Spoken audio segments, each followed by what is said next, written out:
Olá, povo de Deus! Estou passando aqui para deixar hoje um recadinho de Deus para você, né? Mais um devocional onde o Senhor nos leva à meditação, né, de um texto rico demais, né? Um texto muito proveitoso, né? Onde Paulo escreve à igreja da Galácia, né? Capítulo de número 6, né? O livro de Gálatas, capítulo de número 6. Nós vamos meditar numa perícope do texto, ou seja, um trecho, né, do texto onde Paulo faz aí uma exortação à igreja da Galácia.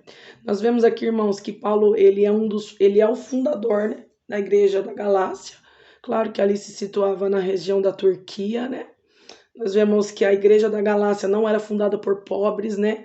Não era uma igreja composta, né, por pobres, mas sim por um povo mais sofisticado, um povo que tinha um pouco mais de requinte, né?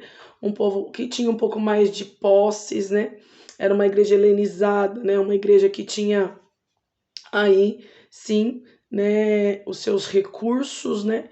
Não havia nenhuma pessoa ali que não tivesse conhecimento, mas Paulo estava alertando a igreja de que eles estavam fugindo dos ensinamentos de Deus, eles estavam deturpando a palavra de Deus, né, crendo em crenças, né, em coisas que não condizia com a palavra de Deus. Eles estavam se afastando, né, do real propósito, da real palavra, né, do que realmente Jesus tinha deixado para a igreja de Cristo no seu tempo, né, no tempo de Paulo, no tempo da igreja de Gálatas, né?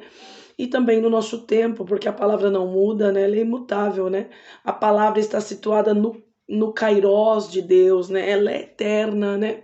Ela não tem sombra de variação, ela não muda, né? Assim como o nosso Cristo, que traz aí, claro, né, em si a tipologia da palavra de Deus, porque é o próprio Verbo encarnado, né? É a palavra viva, né, que habitou entre nós e ainda vive no nosso meio, né? E quando Paulo ele faz essa exortação a esse povo, eu não posso deixar de falar para você do contexto imediato aqui em Gálatas 5, né, que é muito conhecido, onde a gente conhece aqui como os frutos o fruto, né, do Espírito Santo, onde ele vem trazendo para nós, né, uma descrição do que realmente é ser cristão, né, uma descrição do que é realmente ter firmeza em Deus, né, ter firmeza na liberdade em Cristo, né, uma liberdade que não traz para você aberturas para libertinagem, é o que Paulo estava dizendo. Você é livre sim, mas não para fazer aquilo que vai deturpar a palavra de Deus, aquilo que vai infringir as leis do Senhor,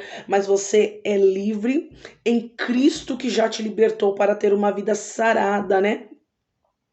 E aí você não está mais debaixo do jugo da escravidão do pecado. É o que Paulo está dizendo em Gálatas, capítulo de número 5 aqui, ó. Eu vou usar somente o texto bíblico, irmão, sem nenhum auxiliar aqui.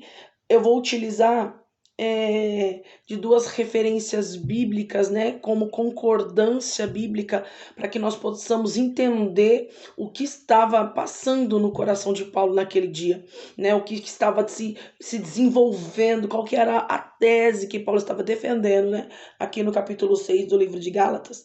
Mas no capítulo 5 ele já começa introduzindo isso, né? Qual que era o problema da igreja? O problema da igreja era que a inveja, né, as discussões, né, o pleito, né, estava acontecendo junto com os irmãos, né? E Paulo traz uma ideia de que nos faz lembrar do que Moisés disse.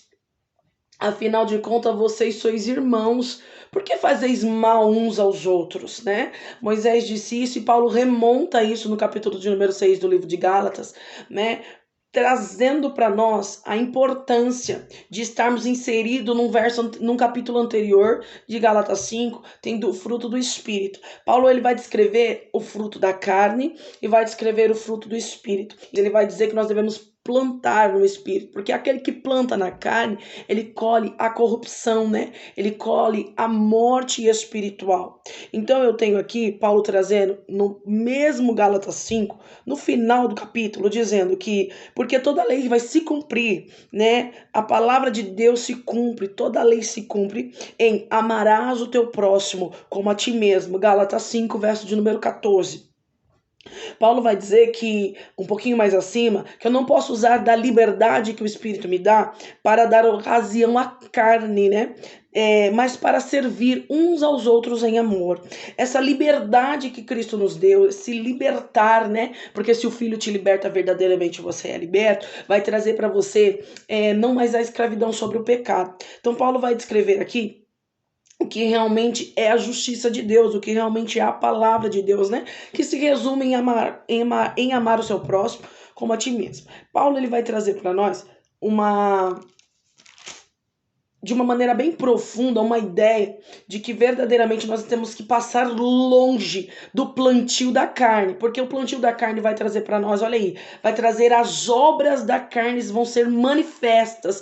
Capítulo 5 de Gálatas, verso de número 19, porque as obras da carne são manifestas, as quais são, ele descreve, adultério, fornicação, impureza, lascívia, idolatria, feitiçaria, inimizades, contendas, ciúmes, iras, pelejas, dissensões e heresias. O que estava acontecendo, né? Quando Paulo monta o seu texto, né? O conteúdo da sua carta, né? Dessa missiva do Gálatas, capítulo de número 6, ele vai montar em cima disso. Peraí, todas essas obras da carne estão acontecendo no meio da igreja. Uma delas é os ciúmes, uma delas é a contenda, uma delas é a ira, as pelejas e dissensões e também as heresias, porque eles estavam fugindo daquilo que Deus tinha dito para eles. Né? Mas Paulo diz que aquele que vai plantar no Espírito, né? Que aqueles que herdam, né, as coisas do Espírito, de antemão já declaro, ele diz, né, que acerca das quais de antemão já declaro, como também já antes vos tenho dito, ou seja, eu já disse para vocês, né, que os que cometem tais coisas não herdarão o reino de Deus, né? Quem vai cometer os frutos da carne não vão herdar o reino de Deus. Mas ele diz, mas o fruto do Espírito é, ou seja, aquele que nasce de novo, né? Nós corremos lá, né, em João, capítulo de número 3, onde Jesus encontra com Nicodemos e diz, é-vos necessário nascer da água do Espírito. Então, aquele que nasce da água do Espírito tem o fruto do Espírito Santo. Aquele que nasce de novo, aquele que se encontra com Cristo verdadeiramente. Esse vai ter gozo, paz, amor, longanimidade, benignidade, bondade, fé, mansidão, temperança. E ele diz que contra essas coisas não há lei. Ou seja, contra as obras do Espírito não tem lei. É nisso que você vai ser livre. Você está entendendo? Contra tudo isso, não tem lei, não tem a condenação da lei. Então você tem liberdade dentro desses frutos para viver uma vida sarada e restaurada, né? E tendo aí um bom convívio, né? No meio cristão, nessa parte socioeconômica, onde você se insere, né? Nesse âmbito que você possa viver, ou que você vive, né? Automaticamente, porque como homem, mulher, servo ou não, crente ou não, mas humano, ele tem aí com certeza um convívio com pessoas, né? Ele vai trabalhar, ele vai viver, ele vai se relacionar, ele vai ter aí relacionamentos, né? Com certeza com outro, né? Da sua mesma espécie. Então Paulo está dizendo que esse relacionamento tem que ser saudável e o que estava acontecendo dentro da igreja da Galácia não condizia com aquilo que o Espírito de Deus estava direcionando, ensinando ao povo, né? Ou seja, desde o início, né? Onde a palavra de Deus ela foi revelada a nós, né? A escrita da palavra, né? A inspiração que veio por Moisés, Abraão, né? Ali vai vindo, né? As manifestações de Deus ao homem, porque o Deus decidiu se revelar ao homem, né? Porque senão não o conheceríamos, não teríamos nem a noção de que um Deus único, poderoso existe, criou essa terra para ser habitada pelos homens e o criou com as suas próprias mãos. Isso é para quem crê na palavra de Deus, né? E nós aqui cremos nisso e seguimos isso como vida de fé e prática para nós, né? Como aí o tripé do cristianismo, né? Que é oração, jejum e leitura da palavra. A palavra está inserida dentro do contexto cristão. Não tem como ser crente sem crer na palavra de Deus. Então Paulo está dizendo aqui irmãos, que no final do Gálatas 5 vai começar, né, a ideia de que Paulo inicia o capítulo de número 6. Olha aí, não sejamos cobiçosos de vanglórias, ou seja, não temos esse anseio, né, de cobiçar, de se vangloriar a si próprio, cobiçar o seu próprio ego. Olha aí, irritando-nos uns aos outros, ou seja, tendo confusão com um e com o outro. Olha aí, invejando-nos uns aos outros. Ele termina o capítulo de número 5 dizendo que havia inveja entre os irmãos. Termina dizendo que havia vanglória, ou seja, essa autoapreciação de si próprio, né? Essa autolatria, né? Essa idolatria de si mesmo, este ego exagerado, né? E aí havia irritação entre os irmãos. Por quê? Porque um queria ser melhor do que o outro e maior do que o outro. E aí ele começa a montar, né, a sua ideia, né, no capítulo de número 6 em cima disso.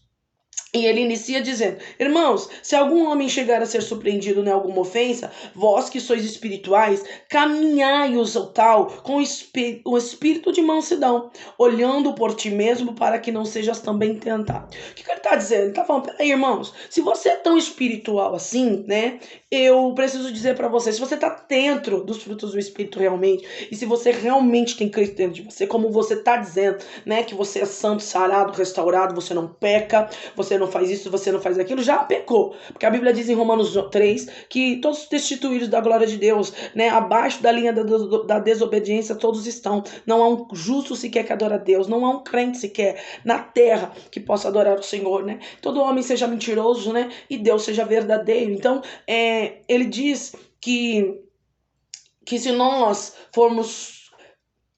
vermos o pecado acontecendo, pegar alguém surpreendido, né, de maneira surpresa, realizando qualquer pecado descrito aqui no Gálatas de número 5, isso não me dá autonomia, isso não me dá vazão, isso não me dá legalidade para julgar ninguém. E ele diz: peraí, se você é tão espiritual assim, a ponto de ser um julgador, de poder ter de ter essa resiliência, a palavra nem é resiliência, porque essa resiliência é você ter como se refazer novamente, mas eu digo assim, você ter esse feeling de poder julgar alguém, né, essa carga sobre você, né, essa autonomia que o próprio Deus te deu, é assim que essa pessoa pensa, né, Deus me deu autonomia para julgar as pessoas, né, se você é tão espiritual assim, eu peço para você que encaminhe o tal com o espírito de mansidão, né? Não vá de maneira rude, de maneira grosseira, apontando o dedo na cara do irmão e condenando, né? Por quê? Porque, irmãos, esse irmão já tem um jugo pesado sobre si, ele já pecou, ele já está, né, esperando a misericórdia de Deus, ele já entrou na área, né, no campo, né, da defesa espiritual, ou seja, daquilo de suplicar a graça de Deus. Aí você vai e coloca um jugo mais pesado ainda sobre ele, que é o julgamento seu, do homem,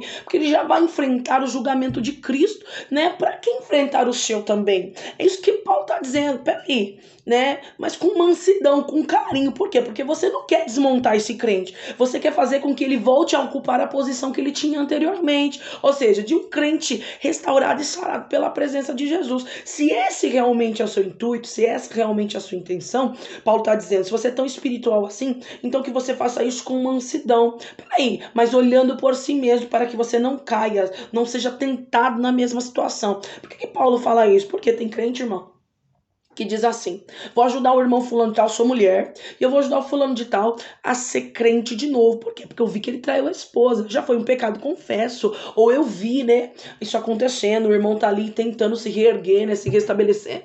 E eu vou tentar ajudar o irmão. E eu começo, né, irmão, tô orando por ti. Irmão, fica firme. Irmão, é assim mesmo, eu também não sou valorizado pelo meu marido. Ah, irmão, eu entendo você, irmão. Por quê? Porque você não quis pecar, mas por muitas vezes a sua mulher deixou algumas coisas a desejarem. Eu começo a ter um relacionamento com esse homem, né, de uma perspectiva cristã, para ajudá-lo com uma boa intenção, porque eu sou espiritual. eu sou bem espiritual, eu sou bem cristã, né? Eu sei me situar. E aí eu começo a ter um relacionamento cristão com esse homem, a princípio para ajudar. Porém, se eu tenho um casamento também destruído, ou às vezes nem um casamento destruído, irmãos. Às vezes eu não estou tão satisfeita com o meu marido assim. Isso vai me fazer o quê? Cair em uma tentação. Por quê? Porque eu vou começar a olhar o irmão como um coitado. Ele já não é mais um transgressor da lei, mas a partir daquele momento ele é um coitado. Por quê? Porque eu vou dar para ele margem para falar da sua versão, né? E quando isso acontece, e tem que acontecer dentro de um julgamento, mas dentro desse relacionamento, né, que muitas pessoas acham que estão aptas a realizar, o que acontece?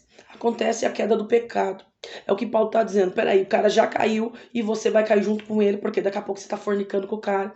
Pode não acontecer nada ali, mas já deu margem à sua mente para fornicar com outra pessoa. Já caiu dentro aqui do pecado da fornicação. Por quê? Porque já não é mais um irmão seu em Cristo que você está querendo restaurar. Já é um coitado, né, que tem tantas qualidades e que aí vai te atrair de uma maneira diferenciada. Isso é um exemplo, irmão, que eu estou te dando do que Paulo está dizendo aqui em Gálatas 6, capítulo de número 1. Dentro disso, Paulo vai montando, né, uma ideia, ele vai partindo desse princípio, ou seja, peraí, se você é crente demais, continua crente, mas não julgue o irmão, não coloque um peso a mais, é o que Jesus disse acerca dos fariseus. Esses homens, eles atam fardos pesados sobre os ombros e os lombos da minha igreja, do meu povo, mas nem com o dedo tentam tirar e aliviar este fardo. Tá dizendo, faça o que eles te mandam fazer, porque eles estão falando dentro da palavra de Deus, dentro daquilo que Cristo instituiu, do que Deus instituiu. Porém, não façam o que eles fazem, porque eles não são seguidores dessa palavra.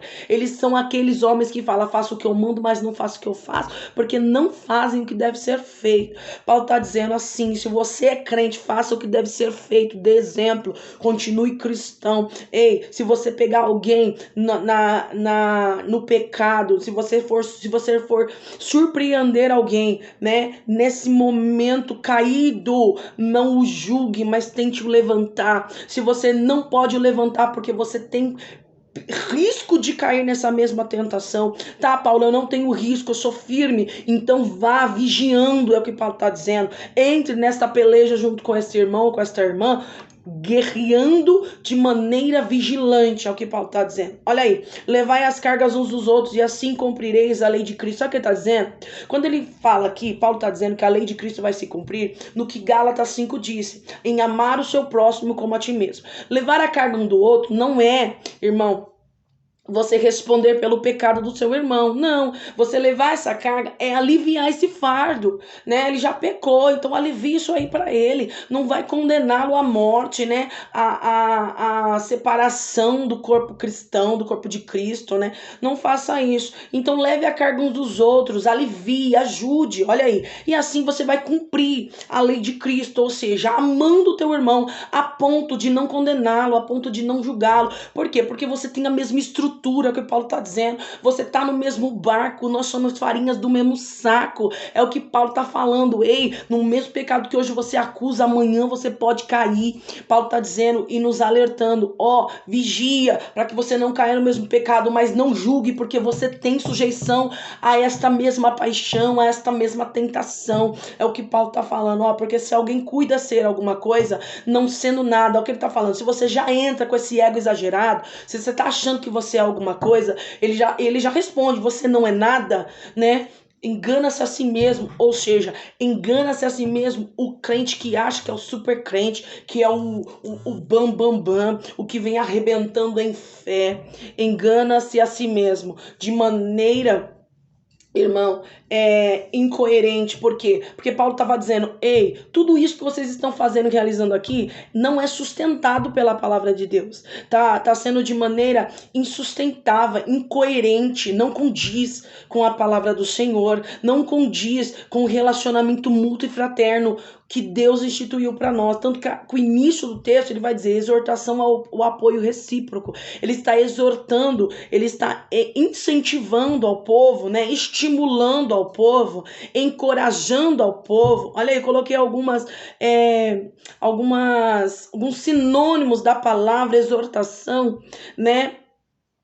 Ele está ensinando, advertindo o povo, irmão, estimulando esse povo a ter aí um apoio recíproco, mútuo. Tenha uma troca, da mesma maneira que você serve, você quer ser servido, você sirva o outro, da mesma maneira que você quer ser visto, veja o outro, é o que Paulo está dizendo já no início. Então, quando ele está dizendo aqui, tipo assim, se você pensa que você é alguma coisa, e aí cuida para que não caia, porque a Bíblia diz assim, aquele que pensa estar de pé, aquele que acha que é alguma coisa, cuide para que não caia. É o que Paulo está dizendo, porque se alguém cuida ser alguma coisa, se você está pensando que você é alguma coisa, se você acha que você é alguma coisa, ele já quebra isso aí, já quebra esse princípio no teu coração dizendo, ei, não sendo nada, porque nós somos todos, né, feitos da mesma matéria, tendo as mesmas paixões,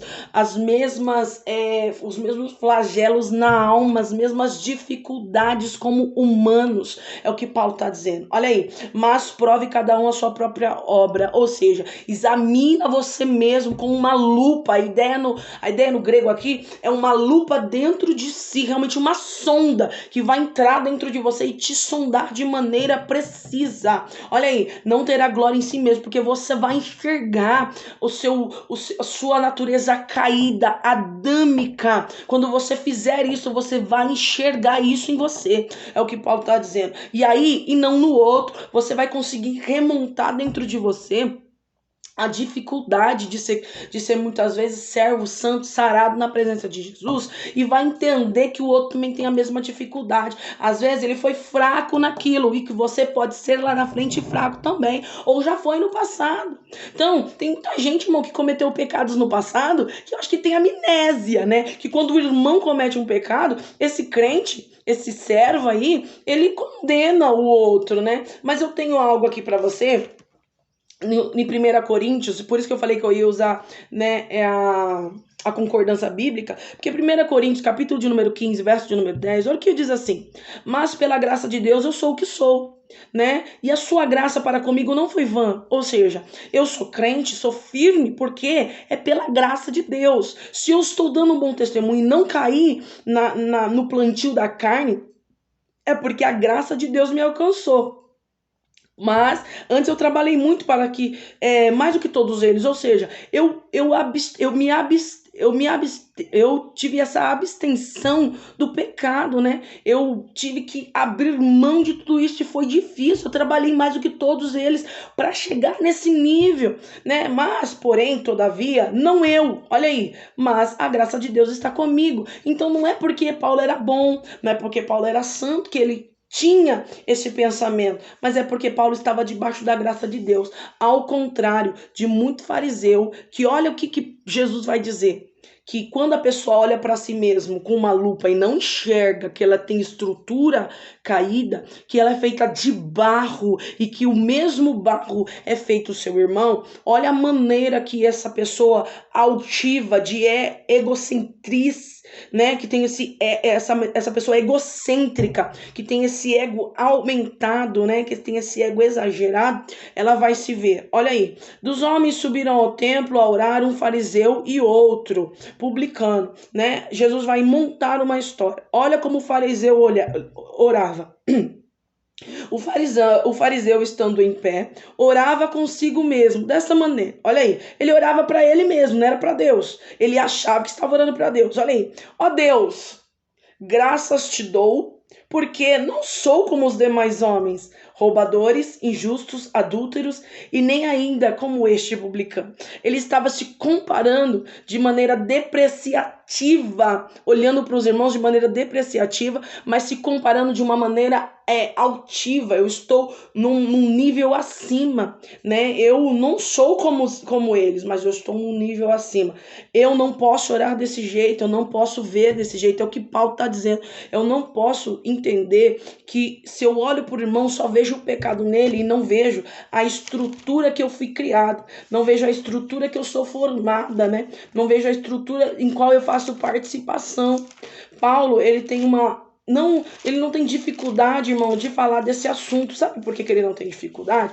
Porque ele vê que verdadeiramente o homem de Deus, né, o cristão, ele tem a facilidade de chegar a Deus orando, se humilhando, porque é isso que tem que produzir no coração de um crente, a humilhação, né? E ele vai entender que ele não é digno nem de estar diante do Senhor, né? Ele vai ter vergonha de ser quem ele é. É isso. Ele não vai se achar tão grande assim, e nem tão forte assim, e nem tão santo assim, mas ele vai se envergonhar. O verdadeiro crente vai se envergonhar diante de Deus, de quem realmente ele é. E Paulo, ele continua dizendo, porque cada qual levará a sua própria carga. Ou seja, irmãos, cada um já tem a sua fraqueza, cada um já tem o seu pecado, cada um já tem aí os seus problemas. Por que a gente vai aumentar, duplicar isso sobre a vida do nosso irmão? Né? Você já vai dar conta do seu pecado. Por que você vai achar que você vai dar conta do pecado do irmão também? Ou seja, vou falar de uma maneira bem esdrúxula aqui, rasgando o verbo para você. Cuida da sua vida. Cuida da sua vida, Paulo está dizendo, cuida do seu fardo, cuida da sua fraqueza, porque você já tem a sua. Então, olhe para ele vendo que verdadeiramente ele tem a dele e que por alguns momentos ele teve alguns momentos de fragilidade. Deixa Jesus cuidar da vida dele, deixa Jesus cuidar do coração dele. E se você pode fazer isso, alivie esse fardo, cuide dele também. Cuide com amor, cumpra toda a lei de Cristo, porque a lei anterior nós não poderemos cumprir. Jesus veio para cumpri-la em nosso lugar. Mas cumpra a lei de Cristo que ele instituiu, dizendo: amarás o teu próximo como a ti mesmo e amarás o teu Deus sobre todas as coisas. Então eu entendo, irmãos, que de Deus não se escarnece. Ele vai dizer no verso número 7, não erreis, ou seja, não pense errado. Deus não se deixa escarnecer. De Deus não se zomba. Olha aí, porque todo homem que semear, isso também ele ceifará. O que tem a ver uma coisa com a outra? O que eu estava dizendo, ao que Paulo continua falando no verso de número 7 do capítulo de número 6. Ele está dizendo, irmãos, que não pense você que as desculpas que você dá ao Senhor vai colar. É isso que ele está dizendo. Hoje eu não perdoei meu irmão, Senhor, porque ele fez algo muito terrível contra a minha vida. Hoje eu pequei, Senhor, porque ser livre não te dá margem a pecar. Então também ele usa a mesma ideia, dizendo: ei, se você é livre, não te dá liberdade para pecar. E quando você peca, não adianta dar desculpa para Deus, porque de Deus não se zomba. Hoje eu sou crente, amanhã eu não sou. Hoje eu tô crente, mas continuo pecando. Hoje eu sou crente, mas continue na prática do pecado. Qual que é o problema, irmãos, do pecado? O pecado é você continuar na prática do pecado. Porque crente não premedita o pecado. Crente tropeça, né? Crente servo erra. Ele erra, mas ele se arrepende. Qual que é a história que traz em Lucas 15 para nós, do capítulo do perdido? Ali, o menino, né, o filho pródigo, foi embora, né? Mas o problema não era porque ele foi embora, ou porque ele comeu a bolota dos porcos, ou porque a Bíblia vai dizer que ele gastou tudo que ele tinha, né, de maneira vã. O pecado maior, o problema maior era se ele não retornasse, irmãos. Se ele não se arrependesse. Essa é a moral da história. Porque quando o pai recebe ele com pompa e glória, né, o outro filho se sente prejudicado. É aquele crente que acha que é tão santo e que Deus não pode perdoar o irmão. Porque se ele perdoa o irmão, o que adiantou eu ser tão santo? É crente que quer medalha no peito, estrela no peito, porque faz as coisas corretamente. É obrigação sua fazer as coisas corretamente. E se o teu irmão caiu, tropeçou, irmão, nós estamos aqui para ajudar.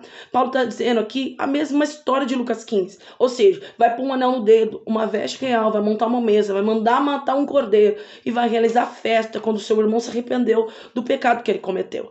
É isso que deve acontecer. Né? Nós estamos aqui diante de uma palavra que Paulo vai trazendo para nós ao nosso coração, para nós pensarmos, né? Põe-nos a pensar como nós estamos fazendo com a nossa vida cristã. Paulo está trazendo para nós aqui dizendo: ei, de Deus não se zomba. Cumpra a palavra de Deus com retidão. Não vai dando margem para você julgar as pessoas dizendo que a palavra te dá esse aval para que você faça isso. Não, a palavra não te dá esse aval para julgamento. Muito pelo contrário, ele está dizendo, ama o teu próximo como a ti mesmo. Faça a ele como você gostaria de fazer a você. Porque quando é com um filho seu, com um marido seu, com a sua mãe, você abre lacunas na palavra de Deus, né?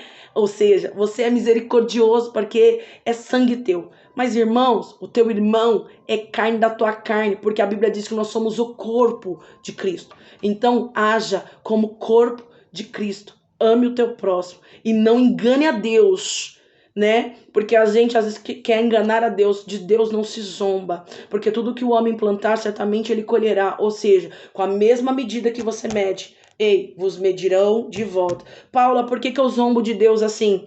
Eu não estou praticando uma palavra que eu disse que carregaria no meu coração e faria de tudo para cumpri-la. É isso que Deus está dizendo. Não zombe do Senhor, plantando o mal, querendo colher o bem. É isso. Deus está com você, comigo, e a Igreja de Cristo seja alcançada por essa palavra hoje, e que Deus possa estar contigo em todo o tempo, fazendo-nos entender que nós somos sim uma estrutura frágil, mas nós estamos na mão do ler, nós estamos sim com a pedra angular debaixo dos nossos pés, né? É Cristo que nos sustenta, como Paulo diz. Eu não sou o que sou por mim mesmo, mas sou o que sou pela graça de Cristo em mim. Sirva a Deus com retidão de coração e amando o teu próximo como a você mesmo. Amém? Fique com Deus.